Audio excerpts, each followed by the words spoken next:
Hello student, कैसे हो आप सब लोग। उम्मीद है बहुत अच्छे होंगे और बहुत मन लगा के अपनी पढ़ाई कर रहे होंगे। मैं प्रिया स्वागत करती हूँ आपका हमारे यूट्यूब चैनल प्री 10 क्लासेस में, जहाँ पर हम पढ़ रहे हैं क्लास 10 का चैप्टर नंबर 4। चैप्टर का नाम है कार्बन एवं उसके यौगिक। आज भी इसके एनसीईआरटी प्रश्न है और इसके पार्ट नंबर 20 फोर्थ चैप्टर की 20वीं वीडियो है। इससे पहले मैंने आपको इसकी 19 वीडियो करा दी है। उम्मीद है वे वीडियोस आपने जरूर देख ली होगी। अगर नहीं देखी है तो आप देख सकते हो सारा चैप्टर बिल्कुल क्रम से। तो आज हम कौन सा क्वेश्चन करने वाले हैं, क्वेश्चन नंबर 10। इससे पहले मैंने आपको इसके 9 क्वेश्चन करा दिए एनसीईआरटी के। कार्बन एवं उसके यौगिकों का उपयोग ईंधन के रूप में क्यों किया जाता है। देखो इस प्रश्न में क्या कहा है, जो कार्बन है या फिर कार्बन का यौगिक है उसका उपयोग हम ईंधन के रूप में क्यों करते हैं। देखो आपने अल्कोहल देखा होगा, अल्कोहल का रूप भी ईंधन के रूप में किया जाता है। उसमें भी क्या है, कार्बन। जितने भी आपने देखे हैं ना ईंधन के रूप में प्रयोग होने वाले, जिन चीजों का भी, जिस गैस का इस्तेमाल किया जाता है या फिर लकड़ी का इस्तेमाल किया जाता है, जिस चीज का भी, उन सब में कार्बन होता है। तो उसका उपयोग हम क्यों करते हैं, ये कारण पूछा गया हमसे। अच्छा, किसी भी चीज का उपयोग हम क्यों करेंगे, इसमें जो हमारे कार्बनिक यौगिक है इसका उपयोग ईंधन के रूप में हम क्यों करेंगे, अधिकतर मतलब इन्हीं का इसलिए करेंगे क्योंकि भाई इनका रख रखाव आसान होगा, ये सस्ता होगा, इसका ज्वलन ताप अच्छा होगा, इसकी जो है ना इसकी हम सीमित कर सकते हैं इसकी मात्रा का यूज। इस वजह से हम इसका उपयोग करते हैं। और रख रखाव भी आसान होना चाहिए। रख रखाव का मतलब इसे रख सकते हैं हम आसानी से संभाल कर। जैसे कि सिलेंडर में गैस रखी जाती है ना, वो कितने दिन तक रख सकते हैं सुरक्षित, और जगह भी नहीं घेरती ज्यादा। तो इसमें हम क्या लिखेंगे, कार्बन एवं उसके यौगिक का उपयोग। अब हम लिखेंगे चूंकि कार्बन एवं उसके यौगिकों को जलाने पर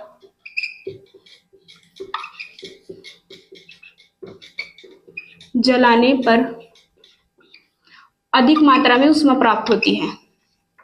मतलब ऊष्मा जो है ना, थोड़ी सी मात्रा जलने में बहुत सारी प्राप्त होगी हमें, अधिक मात्रा में ऊष्मा प्राप्त होती है।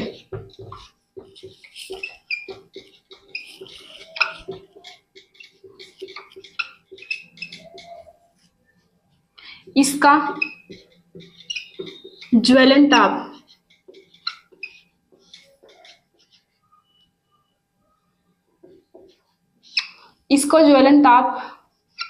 को नियंत्रित किया जा सकता है। मतलब इसकी मात्रा जो है कम ज्यादा कर सकते हैं हम, को नियंत्रित किया जा सकता है।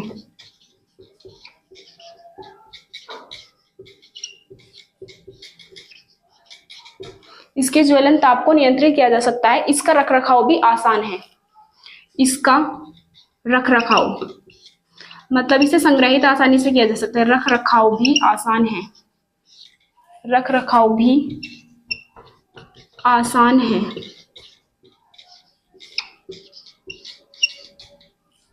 इन सभी कारणों की वजह से क्या होता है, इसका जो कैलोरी मान भी उच्च होता है। इसकी थोड़ी सी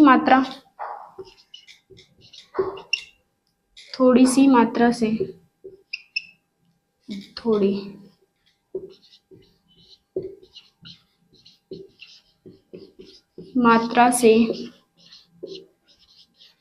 अधिक मात्रा में ऊष्मा प्राप्त होती है। अधिक मात्रा में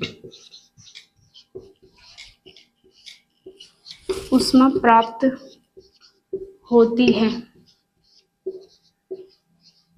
इन सभी कारणों की वजह से इसका उपयोग हम किस में करते हैं, ईंधन के रूप में। उम्मीद है आपको समझ आ गया होगा। अब आप इसका स्क्रीनशॉट लेके नोट कर सकते हैं।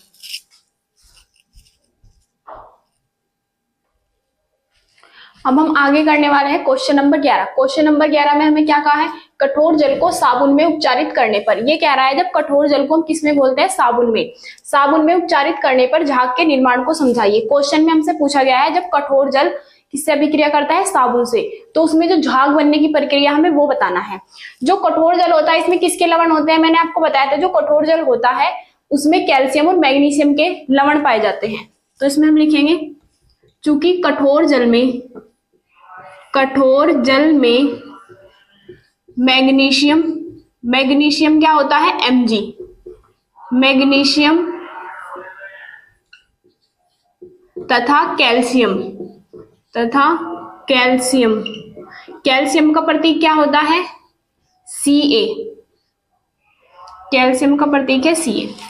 कठोर जल में मैग्नीशियम तथा कैल्शियम के घुलनशील लवण पाए जाते हैं जो जल में घुले रहते हैं। घुलनशील लवण पाए जाते हैं। घुलनशील लवण क्या होते हैं? जो जल में घुले होते हैं। जल में एक तो मैग्नीशियम के लवण घुले होते हैं और जल में किसके लवण घुले होते हैं? कैल्शियम के। घुलनशील का मतलब जो उसमें घुल जाते हैं अच्छी तरीके से, घुलनशील लवण होते हैं।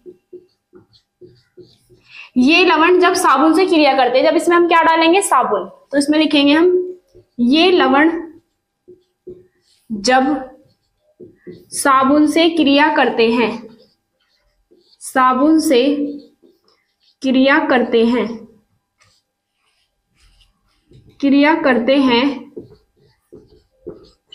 तो अघुलनशील लवण बनाते हैं। ये तो घुलनशील है, लेकिन अब कैसे बनाएंगे? अघुलनशील। तो करते हैं तो ये अघुलनशील लवण बनाते हैं।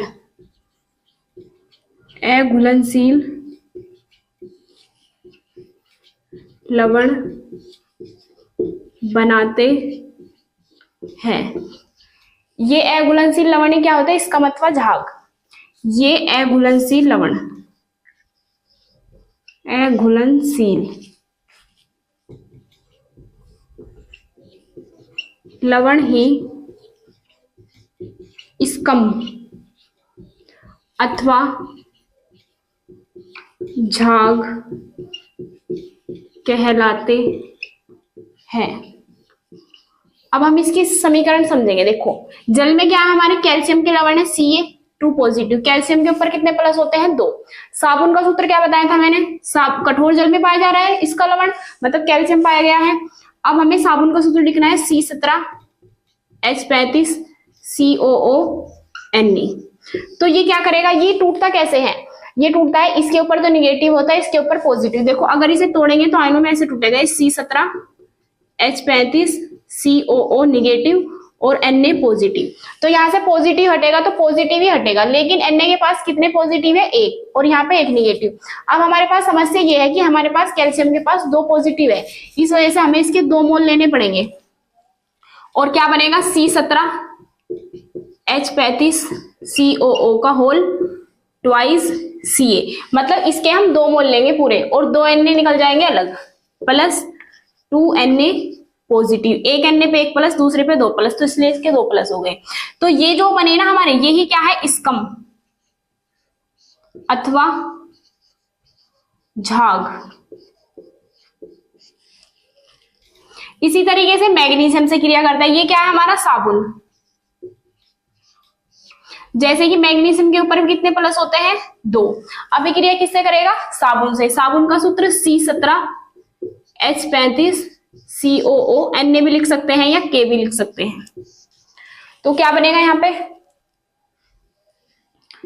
C17H35 COO, इसके भी हमें 2 मोल लेने पड़ेंगे का होल ट्वाइस, और क्या आ जाएगा यहाँ पे? Mg, क्योंकि Mg के ऊपर भी 2 प्लस है और 2 के पॉजिटिव ये अलग निकल जाएगा। उम्मीद है आपको ये समझ आ गया होगा। अब आप इसका स्क्रीनशॉट लेके नोट कर सकते हैं।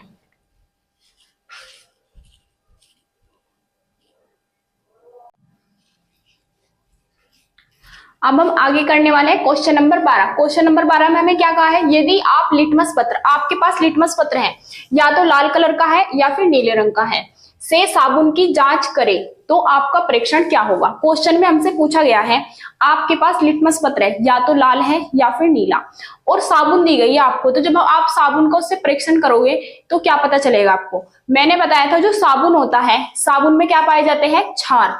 तो साबुन की प्रकृति क्या है? क्षार। और क्षार क्या करते हैं? लाल लिटमस पत्र को नीला। तो इसमें हम क्या लिखेंगे आंसर में? चूंकि साबुन की प्रकृति क्षारीय होती है। साबुन की प्रकृति कैसी होती है? क्षारीय। क्षारीय होती है, अतः यह लाल लिटमस पत्र को, लिटमस पत्र क्या होता है? ये जांच करता है, अम्ल क्षार की जांच करने के लिए लिटमस पत्र का उपयोग किया जाता है। दूसरे चैप्टर में मैंने आपको पढ़ाया था। अतः यह लाल लिटमस पत्र को कागज होता है एक, लाल लिटमस पत्र को नीला करते हैं, नीला कर देगी। अब क्वेश्चन नंबर 13, क्वेश्चन नंबर 13 में क्या कहा है हमें, हाइड्रोजनीकरण क्या है। हाइड्रोजनीकरण का मतलब क्या होता है, हाइड्रोजन का योग करना। हाइड्रोजनीकरण मतलब हाइड्रोजन का योग। मैंने आपको योगात्मक अभिक्रिया पढ़ाई थी फर्स्ट चैप्टर में, योगात्मक अभिक्रिया या फिर संकलन अभिक्रिया। फर्स्ट मैंने इसमें ही पढ़ाई है, फोर्थ में ही, उसमें तो संयोजन पढ़ाई थी। तो संकलन अभिक्रिया में हमने क्या पढ़ा था, वे असंतृप्त हाइड्रोकार्बन जब हाइड्रोजन से क्रिया करते हैं तो क्या बनाते हैं, संतृप्त हाइड्रोकार्बन कहलाते हैं। तो यही होता है इसमें हाइड्रोजनीकरण में। तो इसमें हम क्या लिखेंगे, जब असंतृप्त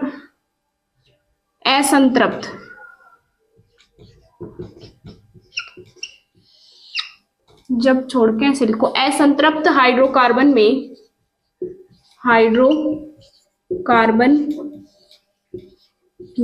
हाइड्रोजन का योग करा, किसका योग करते हैं, हाइड्रोजन। असंतृप्त हाइड्रोकार्बन में हाइड्रोजन का योग ही क्या कहलाता है, हाइड्रोजनीकरण कहलाता है। हाइड्रोजनीकरण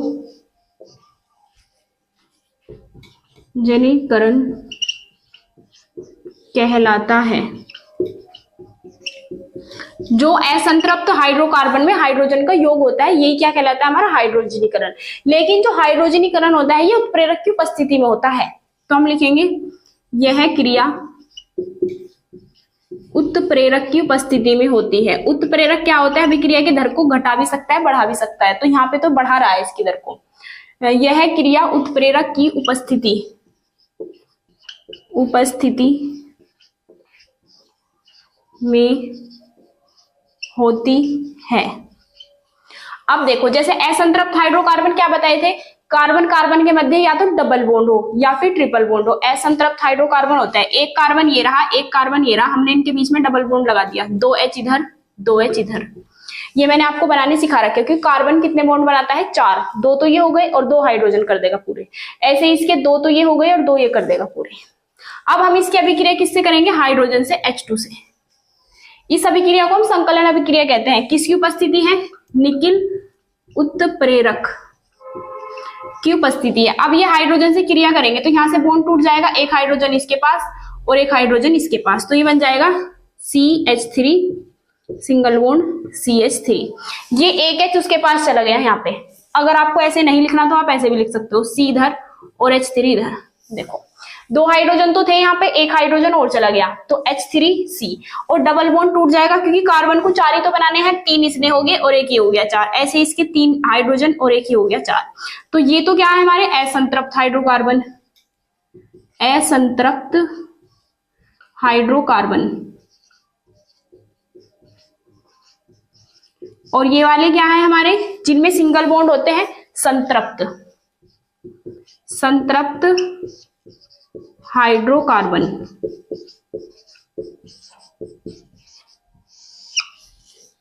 उम्मीद है आपको समझ आ गया होगा। अब ये उत्प्रेरक जो होता है ये क्या होता है, उत्प्रेरक होता है जिसकी उपस्थिति में कोई कार्य होता है। जैसे 2 व्यक्तियों की शादी होती है तो उसकी उपस्थिति, किसकी उपस्थिति होती है, पंडित की उपस्थिति जरूरी होती है, तभी तो होता है प्रोसीजर।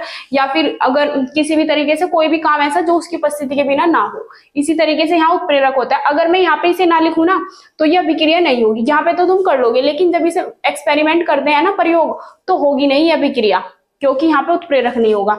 तो उत्प्रेरक का होना बहुत जरूरी है, तभी यह अभिक्रिया सही मानी जाएगी। अगर आप उत्प्रेरक को भी भूल जाओगे तो ये बिल्कुल गलत समीकरण है। उम्मीद है आपको ये समझ आ गया होगा। स्क्रीनशॉट लेके नोट कर सकते हैं। और अगर आप हमारे चैनल पर नए हैं तो प्लीज चैनल को सब्सक्राइब जरूर कीजिए और बेल आइकन को दबाना ना भूलें। अब आप नोट कर सकते हैं।